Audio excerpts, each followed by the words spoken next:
نحمده ونصلي ونسلم على رسوله الكريم اما بعد فاعوذ بالله من الشيطان الرجيم بسم الله الرحمن الرحيم وعن ابي حمزة عن انس بن مالك الانصاري رضي الله تعالى عنه خادم رسول الله صلى الله عليه وسلم قال رسول الله صلى الله عليه وسلم لله افرح بتوبة عبده من احدكم سقط على بعيره وقد اضله في ارض فلات وفي رواية لمسلم لله اشد فرحا بتوبة عبده حين يتوب اليه من احدكم كان على راحلته بأرض فلات فانفلتت منه عليها طعامه وشرابه فآيس منها فأدى شجرة فاضطجع في ظلها قد آيس من راحلته فبينما هو كذلك إذا هو بها قائمة عنده فأخذ بختامها ثم قال من شدة الفرح اللهم أنت عبدي وأنا ربك أخطأ من شدة الفرح صدق النبی الکریم الصلاۃ والسلام علیک یا سیدی یا رسول اللہ وعلی آلک واصحابک یا سیدی یا حبیب اللہ۔ اس حدیث پاک کے راوی ہیں حضرت انس بن مالک الانصاری رضی اللہ تعالیٰ عنہ، نبی کریم رؤوف الرحیم صلی اللہ علیہ وسلم کے خادم۔ جب نبی پاک صلی اللہ علیہ وسلم مکہ معظمہ سے ہجرت فرما کر مدینہ طیبہ تشریف لائے تو مدینہ طیبہ کے جو انصار تھے انہوں نے بے پناہ نبی پاک صلی اللہ علیہ وسلم کی خدمت کی، اور صحابہ کرام کو نبی پاک صلی اللہ علیہ وسلم کو جو بھی ان کے بس میں تھا انہوں نے وہ پیش کیا۔ تو ایک اور ان کے ساتھ یہ جو نا حضرت انس بن مالک، ان کے ساتھ نبی پاک صلی اللہ علیہ وسلم کی رشتہ داری بھی ہے اپنی والدہ کی جانب سے۔ یہ آپ کا یعنی جیسے ننیال خاندان کا تعلق ہے ان کے ساتھ۔ ان کی والدہ تھی حضرت ام سلیم، بڑی مشہور ہے، بہت مشہور۔ ان کے ہمشیرہ ہیں حضرت ام کیا نام ہے جو جن کا جو سائپرس میں ان کا مزار ہے، میں ان کے مزار پر حاضر ہوا ہوں۔ تو حضرت ام حرام رضی اللہ تعالی عنہ لارناکہ ایئرپورٹ کے بالکل باہر ان کا مزار ہے۔ تو یہ دونوں بہنیں تھے، اور یہ دونوں بڑی بہت عظمت والی، انہوں نے بڑی دین کی، نبی پاک صلی اللہ علیہ وسلم سے بے پناہ محبت، بے پناہ خدمت نبی صلی اللہ علیہ وسلم نے ان کے لیے۔ تو یہ تو حضرت انس جب نبی پاک صلی اللہ علیہ وسلم حضرت ام سلیم کے گھر تشریف لے کے، چونکہ رشتہ داری تھے ان کے، تو انہوں نے نبی پاک صلی اللہ علیہ وسلم کو کھانا اور کچھ پانی پیش کیا۔ تو نبی پاک صلی اللہ علیہ وسلم نے کھانے سے اور پینے سے انکار فرما دیا اور فرمایا میں حالت روزہ میں ہوں، میرا روزہ ہے اس لیے میں کچھ کھاؤں گا، کھانا پینے سے۔ آپ نے فرمایا نہیں۔ تو سبحان اللہ، یہ صحابہ کرام کے دیکھیں، تو یہ کیا کیا کہ انہوں نے پھر یہ آگے کہنے لگے یا رسول اللہ اگر آپ نے کھانا قبول نہیں کیا تو میں آپ کے لیے ایک چھوٹا سا تحفہ لے کر آئی ہوں، آپ نے اسے انکار نہیں کر سکتے۔ سبحان اللہ، کہ جب وہ الفاظ جب میں نے پڑھے نا جی، کیسے الفاظ استعمال کے، سبحان اللہ۔ حضرت انس رضی اللہ تعالی عنہ اس وقت ان کی عمر تھی 10 سال۔ یہ پیش کیے کہ اگر کھانا قبول ہے تو یہ تو قبول کرنا پڑے گا۔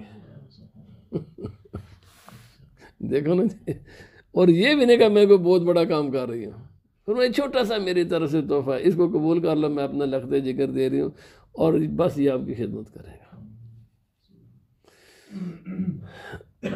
نبی پاک صلی اللہ علیہ وسلم نے اپنی خدمت کے لیے ان کو قبول فرما لیا۔ 10 سال انہوں نے نبی پاک صلی اللہ علیہ وسلم کی خدمت کی ہے، اور اس طرح کی ہے، کوئی سفر، کوئی حضر، کوئی غزوہ، کوئی ایسی چیز، نہ دن نہ رات، کبھی بھی ایسا نہیں ہوا کہ یہ نبی پاک صلی اللہ علیہ وسلم سے اگر الگ ہوگا۔ اور ان کی آپ بے شمار حدیث سنتے رہتے ہیں۔ آپ فرماتے ہیں میں نے 10 سال خدمت کی ہے، نبی صلی اللہ علیہ وسلم کی محبت کا کیا عالم تھا۔ فرمایا کبھی مجھے یہ بھی نہیں کہا کہ کیوں کیا ہے، اور کبھی یہ بھی نہیں فرمایا کہ کیوں نہیں کیا۔ فرمایا نبی پاک صلی اللہ علیہ وسلم کے دست مبارک میں نے آج تک کائنات میں کوئی ریشن بھی نہیں دیکھا اس سے زیادہ نرم ہو، اور کوئی خوشبو میں نے سونگھی نہیں کہ جو اس سے زیادہ خوشبو ہو جو نبی پاک صلی اللہ علیہ وسلم کے جسم انور سے آتی تھی۔ بڑی اب نبی پاک صلی اللہ علیہ وسلم نے بدلے میں کیا دیا؟ اب یہ ہے بات سننے والے، جب انہوں نے پیش کیا نا تو نبی پاک صلی اللہ علیہ وسلم نے قبول فرما لیا۔ تو نبی پاک صلی اللہ علیہ وسلم نے ان کے لیے دعا فرمائی برکت کی کہ یا اللہ پاک انس کے عمر میں بھی برکت فرما، انس کے مال میں بھی برکت فرما، انس کی اولاد میں بھی برکت فرما۔ 3 دعائیں نبی پاک صلی اللہ علیہ وسلم نے ان کو دیں۔ جب نبی کریم رؤوف الرحیم صلی اللہ علیہ وسلم کا وصال مبارک ہوا تو اس وقت ان کی عمر تھی 20 سال۔ یہ صحابہ کرام میں سے ان کا وصال ہوا سن 93 ہجری میں، یعنی نبی پاک صلی اللہ علیہ وسلم کے وصال مبارک کے بعد 73 برس یہ زندہ رہے۔ فرماتے ہیں نبی صلی اللہ علیہ وسلم کا جو لائق ہے یہ میرا آخری صحابہ کرام میں سے ہیں جن کا وصال ہوا ہے، بالکل آخر۔ نبی صلی اللہ علیہ وسلم فرمایا ان کو لمبی عمر عطا فرما۔ فرمایا میری عمر، ان کی عمر کو 93 میں ان کا وصال ہوا ہے، نہیں 93 میں وصال ہوا ہے، تو عمر ان کی 100 سال سے زائد تھی۔ چونکہ 93 وصال ہوا تو نبی پاک صلی اللہ علیہ وسلم 10 سال اور 10 سال 93 کے 83 سال، تقریباً کوئی 112-13 سال ان کی عمر تھے، 112-13 سال ان کی عمر تھی۔ تو جو اگر مجھے حساب میں غلطی نہ لگے تو پھر ان کا مال کا عالم یہ تھا کہ فرمایا میرے باغات تھے، مختلف کھجوروں کے بھی تھے، اناروں کے بھی تھے، باقی فرمایا ساری دنیا کے باغ سال میں 1 مرتبہ پھل دیا کرتے تھے، میرا ہر باغ سال میں 2 مرتبہ پھل دیتا تھا۔ یہ فرمایا کسی کے باغ سال میں کوئی ایسا درخت نہیں جس کے پھل میں 2 فرمایا میرے باغات کے پھل 2 مرتبہ پھل لگا کرتے تھے۔ اور یہ نہیں ہے، آپ فرماتے ہیں کائنات اس میں کوئی خوشبو نہیں تھی کسی کے، فرمایا جو میرے درختوں کے پھلوں سے آتی تھی۔ خوشبو مسک، لوگ مسک کی مثال دیتے ہیں، فرمایا میرے درختوں کے پھلوں سے جو مسک ہے نا اس سے بھی اعلیٰ خوشبو آتی تھی۔ نبی پاک صلی اللہ علیہ وسلم کی دعا یہ تھی کہ میرے یعنی میں نے جو درخت لگائے نا ان درختوں سے بھی خوشبو آتی تھی۔ اور فرمایا اولاد کا مسئلہ یہ ہوا کہ میں نے اپنے آنکھوں کے سامنے 125 اپنے بیٹے بیٹیاں نوازے میں نے خود دیکھے، تو پھر آگے ان کی اولادیں، پھر فرمایا میں نے یعنی سبحان اللہ ان کی جو ہے نا ان کے بایوگرافی اور سب، اسی لیے حضرت ابو ہریرہ رضی اللہ تعالیٰ عنہ، حضرت جابر بن عبداللہ بن جابر اور حضرت سیدہ عائشہ رضی اللہ تعالیٰ عنہ کے ساتھ، یہ وہ ان صحابہ کرام میں سے ہیں کہ جن کی بہت زیادہ احادیث میں جن کی روایتیں ہیں، چونکہ یہ نبی پاک صلی اللہ علیہ وسلم کے ساتھ رہے سب سے ہمیشہ۔ حضرت عبداللہ بن مسعود، لیکن ان کی بھی یعنی ان کو صحابہ کرام میں سے جن کو نبی پاک صلی اللہ علیہ وسلم کے غار میں جانے کی اجازت تھی وہ صرف 2 صحابی ہیں، حضرت علی، ان کے ساتھ تو ویسے چونکہ رشتہ تھا، اور حضرت عبداللہ بن مسعود، وہ اور نبی صلی ان کو فرمایا تھا کہ تم نے میرے پیچھے نماز میں کھڑا ہونا ہے، یہ اور پھر یہ حضرت انس رضی اللہ تعالیٰ، یہ وہ صحابہ ہیں کہ جن کو جو رہتے نبی صلی اللہ علیہ وسلم کے گھر میں تھے آپ کی خدمت کے لیے، اور کبھی بھی نبی صلی اللہ علیہ وسلم سے جدا نہیں ہوئے۔ یہ اس حدیث پاک کے راوی ہیں اور یہ روایت کرتے ہیں، اور ان کی بہت کثرت کے ساتھ آپ کو روایات ملیں گی کتب حدیث میں۔ یعنی میں نے پہلے عرض کر دیا جن صحابہ کرام کے کثرت کے ساتھ نام آتے ہیں نا روایات میں، ان میں سے حضرت سیدہ عائشہ رضی اللہ تعالیٰ عنہ، وہ تو جو کہ آپ کے ہیں ہی گھر والی ہیں، اور ویسے بھی نبی پاک صلی اللہ علیہ وسلم فرماتے کہ نصف دین میری امت تک حضرت عائشہ کے ذریعے پہنچے گا، آدھا دن. دیکھو نا سبحان اللہ، آج لوگ ہیں یہ اسلام کی دشمنی میں اندھے ہوئے اور عورتوں کے سے بھی زیادہ کوئی میرے کے اندر کوئی ہے عظمت کہ نبی پاک صلی اللہ علیہ وسلم نے فرمایا آدھا دن، جو کہ آدھی آبادی عورتوں کے فرمایا آدھا دن میرا دین حضرت عائشہ کے ذریعے میری امت تک پہنچے گا. سب سے پہلا نبی پاک صلی اللہ علیہ وسلم کا کلمہ پڑھنے والی عورت ہے حضرت خدیجہ رضی اللہ تعالیٰ عنہ. یعنی وہ ایک الگ موضوع ہے. میں اس پر جو اسلام نے انسانیت کو عطا کیا ہے نا، کوئی دنیا میں اس کا تصور بھی نہیں کر سکتا. جو انسان کو محفوظ کیا ہے، انسان کی جو عظمتیں عطا کی ہیں اس دنیا میں بھی اور قیامت جو اگلے جہان کے لیے بھی جو کچھ انسانیت کو دیا ہے، کوئی دنیا کا یہ تو سب جھوٹ پر مبنی نظام ہے جو اسلام کا راستہ صرف اپنے اس نفسانی شہوات کو پورا کرنے کے لیے یہ روکتے ہیں. ورنہ اگر یہ اپنی دنیا اور آخرت دونوں کی فلاح چاہتے ہیں نا، تو اسلام کے سوا کوئی جگہ ہی نہیں ہے. جہاں میں نہ کہیں اما ملی، جو اما ملی تو کہاں ملی، میرے جرم خانہ خراب کو تیری عفو بندہ نواز میں. علامہ اقبال نے پوری نہ کہ میں نے دنیا کو کھنگال کر دیکھ لیا ہے، دنیا میں امن کی جگہ ہی نہیں ہے سوائے نبی پاک صلی اللہ علیہ وسلم کے دربار کے، ہے ہی نہیں ہے. تلاش کس کی کرتے ہو؟ صرف نفس پرستی ہے، اس کے سوا کچھ بھی نہیں ہے. اور نفس پرستی یہ چند روزہ چیز ہے، اور اس میں بھی تم لوگوں کے یعنی ظلم کر کے تو اپنے نفس کو خوش کرتے ہیں چند لوگ، محدود چند لوگ. آپ فرماتے ہیں نبی پاک صلی اللہ علیہ وسلم نے فرمایا اللہ تعالیٰ تم میں سے کسی ایک انسان کی توبہ سے اس سے بھی زیادہ خوش ہوتا ہے. یہ سمجھانے کے لیے مثالیں دی جاتی ہیں. اور بعض لوگ کہتے ہیں یہ کسی کہانیاں نہیں ہیں، یہی وہ الفاظ ہیں کہ جو کفار استعمال کیا کرتے تھے انبیاء کرام کے لیے. یہ مثال کیوں دے دیجیے، یہ مثال کیوں دے دی؟ بھائی یہ کافروں کا طریقہ ہے. آج کل باہر ہمارے مسلمانوں نے بھی اپنا لی جی یہ فلاں اور بھائی کسی کہانیاں قرآن پاک نے بیان کی، مثالیں قرآن پاک نے بیان کی ہیں، نبی پاک صلی اللہ علیہ وسلم نے بیان فرمائی ہیں، یہ دین کا حصہ ہیں. اور صرف قرآن پاک نے یا نبی پاک صلی اللہ علیہ وسلم نے بیان نہیں فرمائے. آپ سابقہ انبیاء کرام کی تعلیمات کو دیکھ لو، ان میں بھی یہی چیزیں ہیں. تورات کو پڑھ کر دیکھ لو، انجیل کو پڑھ کر دیکھ لو، اگرچہ محرف ہیں، تحریف شدہ ہے، اس کے باوجود وہاں پر بالکل آپ کو یہی چیزیں اسی طرح ملیں گی. حضرت ان کی یہ اس لیے فرمایا چونکہ انسان کسی مثال ہی سے سمجھ سکتا ہے. ممکن نہیں نا، اگر مثال نہیں تو انسان کے لیے مشکل مضامین کیسے سمجھے وہ. فرمایا کوئی آدمی ہو سفر میں پہنچ جائے کسی صحرا میں جہاں پر دور یعنی آدھے سے زیادہ صحرا وہ طے کر چکا ہے، آگے بھی یعنی دور منزل ہے اور پیچھے جہاں سے آیا وہ بھی دور ہے، اور یہاں پر جائے وہ اپنے سواری سے اونٹ سے گر جائے یا اتر جائے یا خود گر جائے، اور اس کی سواری اس صحرا میں اس جنگل میں گم ہو جائے. آگے والے حدیث پاک میں اس کی ذرا زیادہ تفصیل ہے. فرمایا وہ ایسے گم ہو کہ اس کا کھانا پینا سارا اس اونٹ پر ہو، سواری پر ہو، یعنی جو اسباب ہیں زندگی کے وہ اس پر تھے اور وہ کہیں گم ہو گیا. اب وہاں پر کوئی درخت بھی نہیں، ایک ہی درخت ہے. اب انسان جائے تو کہاں جائے؟ آگے وہاں بھی پہنچنے کے لیے کھانے کی ضرورت ہے، پیچھے جانے کے لیے بھی کھانے کی ضرورت ہے. سواری جو ذریعہ تھی سفر طے کرنے کا وہ لاسٹ ہو گئی ہے.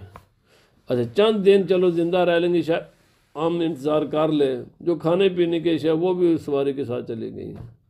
اب انسان کیا کرے؟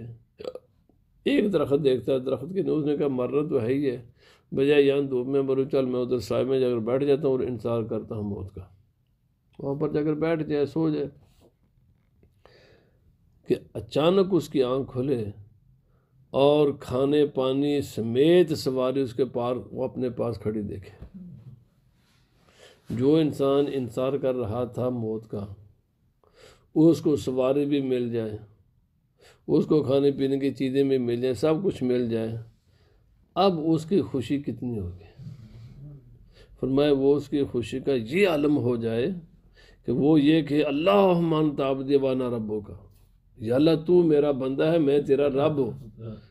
کہنا تو یہ چاہیے تھا نا کہ یا اللہ پاک میں تیرا بندہ ہوں، تو میرا رب ہے، لیکن اس خوشی میں اس کو یاد ہی نہیں رہا کہ میں نے کہنا کیا ہے، الٹ کہہ جائے، اس کا عکس کہہ دے۔ تو عکس کیوں؟ شدت خوشی سے، جان کر تو کوئی انسان نہیں کہتا، شدت خوشی سے اس نے یہ کہہ دیا۔ تو نبی پاک صلی اللہ علیہ وسلم فرمایا جتنا وہ مایوس انسان جو اپنی زندگی سے مایوس ہو چکا تھا، کوئی ہوپ نہیں تھی اس کو زندہ رہنے کی، لیکن اب ساری چیز اس کو واپس مل گئی، تو اللہ تعالیٰ بندے پر جب وہ بندہ توبہ کرتا ہے اس سے بھی زیادہ خوش ہوتا ہے،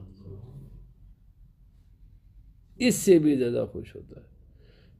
ایک اس چیز کو جس کو انسان سمجھ سکتا ہے نا، اس کی مثال دے کر نبی پاک صلی اللہ علیہ وسلم نے اللہ رب العزت کی رحمت کو بیان فرمایا۔ دوسری حدیث پاک ہے حضرت ابو موسیٰ عبداللہ بن قیس الاشعری رضی اللہ تعالیٰ عنہ، ان کے بارے میں پہلے بتا چکا ہوں، یہ وہ صحابہ کرام ہیں کہ جنہوں نے اللہ کے راہ میں 3 مرتبہ ہجرت کی ہے، اور یہ قدیم الاسلام صحابہ کرام میں سے ہیں، اور اللہ رب العزت نے نبی پاک صلی اللہ علیہ وسلم سے وفاداری کے ان کو اصطلاح یہ دیا کہ قیامت تک ان کا نام زندہ ہے، کیونکہ اہل سنت و جماعت کے 2 ہی ائمہ ہیں عقیدے میں، ماتریدی اور اشعری۔ اشعری جو ہے نا یہ حضرت امام ابو الحسن اشعری وہ انہی کی اولاد میں سے ہے، قیامت تک ان کا نام، ویسے تو تمام صحابہ کرام کا ہے لیکن یہ ان کا جو نام ہے خصوصی طور پر یہ اہل سنت و جماعت کے جو ائمہ دین ہیں، جس میں پوری اہل سنت و جماعت دنیا بھر کے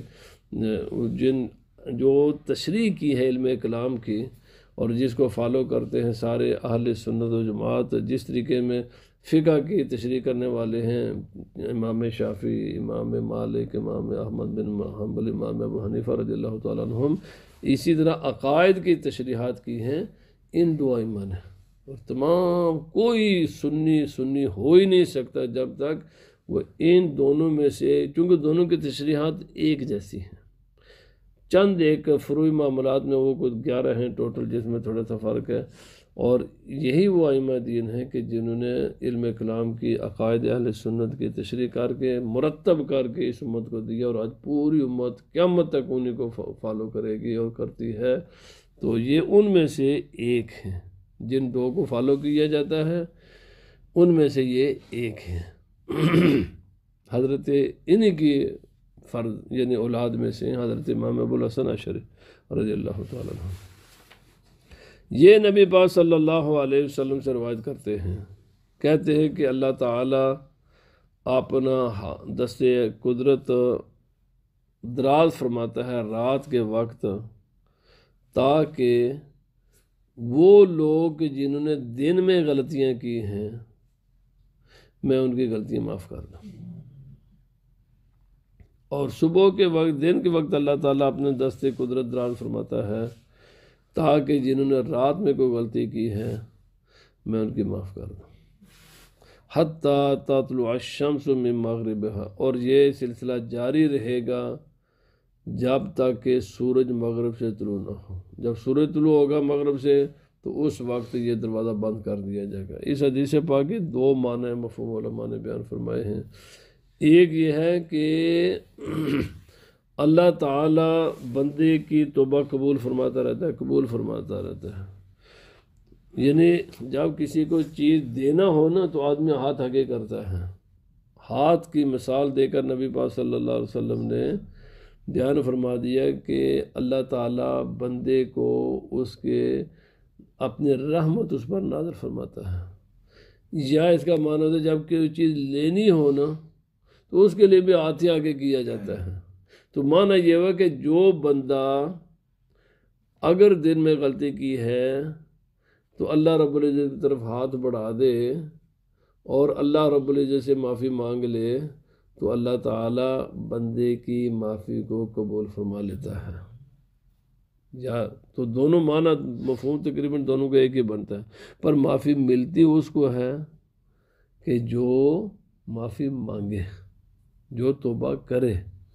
ملتی اس بغیر مانگے ملتی نہیں ہے، ملتی اسی کو جو مانگے۔ اسی لیے ایک دوسرے حدیث پاک میں ہے، شاید یہاں بھی آ جائے گا، کہ جب انسان گناہ کرتا ہے نا تو فرشتہ لکھنے کے لیے بالکل لکھنا شروع کرتا ہے، تو اللہ تعالیٰ کا حکم آ جاتا ہے کہ نہیں ابھی نہیں لکھنا، انتظار کر، بندے سے غلطی ہو گئی ہے، یہ معافی مانگ لے گا، پھر تجھے یہ مٹانے پڑے گی، تو انتظار کر لے تاکہ تجھے مٹانے کی ضرورت نہ پڑے۔ فرمایا کب تک انتظار فرشتہ کرتا ہے؟ سورج غروب ہونے تک۔ جب سورج غروب ہوتا ہے تو اللہ تعالیٰ فرماتا ہے افسوس بندے پر، میں نے تجھے اتنا وقت دیا، تو نے ابھی تک بھی اپنے گناہ کی معافی نہیں مانگ لی۔ مانگ لیتا، ہم لکھتے ہی نہ۔ اب دیکھو لکھ کر کاٹا لگے وہ ایک الگ چیز ہے، اس کا داغ، اس کا دبا وہاں موجود رہتا ہے۔ جب چیز لکھی نہ جائے تو اس کا کوئی نشان بھی باقی نہیں رہتا۔ اس کا معنی جب سورج غروب ہونے سے پہلے معافی مانگ لے تو وہ ایسے کہ گویا کہ اس نے غلطی کی نہیں ہے، لیکن اس کے بعد اگر مانگے گا تو معنی یہ ہوگا کہ کی تو ہے پر یہاں کاٹا لگ گیا ہے۔ کاٹا تو لگ جائے گا پر اس کا نشان وہاں موجود رہے گا۔ اب دیکھیے اس کی آسان مثال ہے، آپ ایکسیڈنٹ نہ کریں تو آپ کی انشورنس میں کوئی فرق نہیں پڑتا۔ آپ نے ایکسیڈنٹ کیا، آپ کی غلطی نہیں بھی ہے، ریکارڈ میں آ جاتا ہے کہ ایکسیڈنٹ ہے، ٹھیک ہے، آپ کی جو پر انشورنس پر فرق پڑ گیا، ہم مان لیے بھائی غلطی آپ کی نہیں تھی پر کیا تو ہے نا۔ دنیا میں اس کی مثال یہی ہے، جیسے آج کل انشورنس کمپنیاں کرتی ہیں، آپ نے کیا ہی نہیں ہے تو بالکل کلین ہے، آپ کیا ہے، آپ کی غلطی ہے تو پھر تو بہت زیادہ بڑھا دیتے ہیں، پر نہیں غلطی پر انوالو ہوئے ہیں آپ ایکسیڈنٹ میں تو وہ ریکارڈ میں تو ہے نا، تو اس ریکارڈ میں ہونے کی وجہ سے پھر بھی وہ کچھ نہ کچھ اضافہ کر دیتے ہیں۔ تو بس اس کو یوں سمجھ لو جیسے یہ کمپنیاں کرتی ہیں۔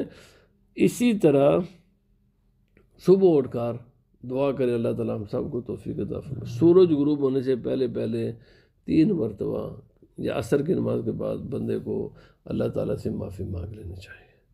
اسی طرح ابھی یہ فجر کی نماز ہوئی ہے، اس 3 مرتبہ کم از کم آدمی کو توبہ استغفار کر لینی چاہیے، تاکہ اور دل سے کرنی چاہیے۔ اگرچہ آپ لوگ توبہ کے الفاظ استعمال کریں یا نہ کریں، دل سے عہد کر لیں کہ ہم اللہ تعالیٰ کے نام فرمانی نہیں کریں گے۔ اگر کوئی کی ہے، آخری حدیث پاک ہے، حضرت عبداللہ بن عمر بن خطاب رضی اللہ تعالیٰ عنہ فرماتے ہیں کہ رسول اللہ صلی اللہ علیہ وسلم نے فرمایا اللہ تعالیٰ بندے کی توبہ قبول فرماتا رہتا ہے جب تک کہ روح اس کے سینے تک نہیں پہنچتے۔ اور اس کا معنی یہ نہیں ہے کہ آپ گناہ کرتے جائیں اور جب موت ہے نہیں، اس کا معنی یہ کہ توبہ بندے کی اس وقت تک قبول ہے۔ قرآن پاک نے بھی یہ بیان کیا ہے، 2 عام آدمی کے لیے دروازہ تب بند ہوتا ہے کہ جب اس کی روح یہاں پہنچتی، اس سے پہلے بھی اگر خدا سے سچے دل سے معافی مانگ لینا تو اللہ تعالیٰ اس کا گناہ معاف فرما دیتا ہے۔ لیکن تمام کائنات کے لیے معافی کا دروازہ کب بند ہو جائے گا؟ چاہے کوئی مرے یا جب سورج آ جائے گا نصف آسمان تک، مغرب سے طلوع ہوگا اس دن، نصف تک آ جائے گا، پھر واپس چلا جائے گا۔ قیامت اس کے بعد کافی دیر بعد آئے گی، لیکن اس کے بعد توبہ کا دروازہ بند ہو جائے گا۔ کافر کر کفر، وہ ایمان بھی لائیں گے تو ان کا ایمان قبول نہیں ہوگا، اور مومن بھی اگر کوئی غلطی کریں گے تو پھر ان کی غلطیاں بھی معاف نہیں ہوں گی۔ لیکن یہ اس دن ہوگا کہ جس دن سورج مغرب سے طلوع ہوگا اور غروب نہیں ہوگا ادھر، اس دن سورج آئے گا یہاں تک، نصف آسمان تک آئے گا، پھر یہاں سے واپس چلا جائے گا۔ غروب اس دن بھی اس نے مغرب ہی میں ہونا ہے، لیکن پہلے واپس آئے گا پھر واپس چلا جائے گا۔ جب وہ دن ہوگا تو پھر اس دن دروازے بند ہو جائیں گے، اور سب کے لیے بند ہو جائیں گے، مومن کافر سب کے لیے پھر توبہ کا دروازہ بند ہو جائے گا۔ اس کے بعد کوئی معافی شفی نہیں ہے، اس کے بعد جو جہاں کے انسان ہے وہیں ہے، وہ ہے توبہ کے بند ہونے کا آخری دن اور آخری وقت۔ عام انسانوں کے لیے کب ہے؟ جب روح اس کی یہاں پہنچے، پر اس کو پتہ ہے جب روح یہاں پہنچتی ہے، احساس رہتا ہے انسان کو بیماری انسان کے سارے احساس مختل کر دیتی ہے، خلل پیدا کر دیتی ہے دماغ میں، تو وہ تو بڑی دور کی بات ہے جب جان نکلنے شروع۔ اس لیے اتنے وقت کا انتظار ہی نہیں کرنا چاہیے، ہر روز معافی مانگ لینی چاہیے۔ اللہ پاک ہمیں عمل کی توفیق عطا فرمائے۔ صلاۃ والسلام علیک یا سیدی یا رسول اللہ وعلی آلک و اصحابک یا سیدی یا حبیب اللہ۔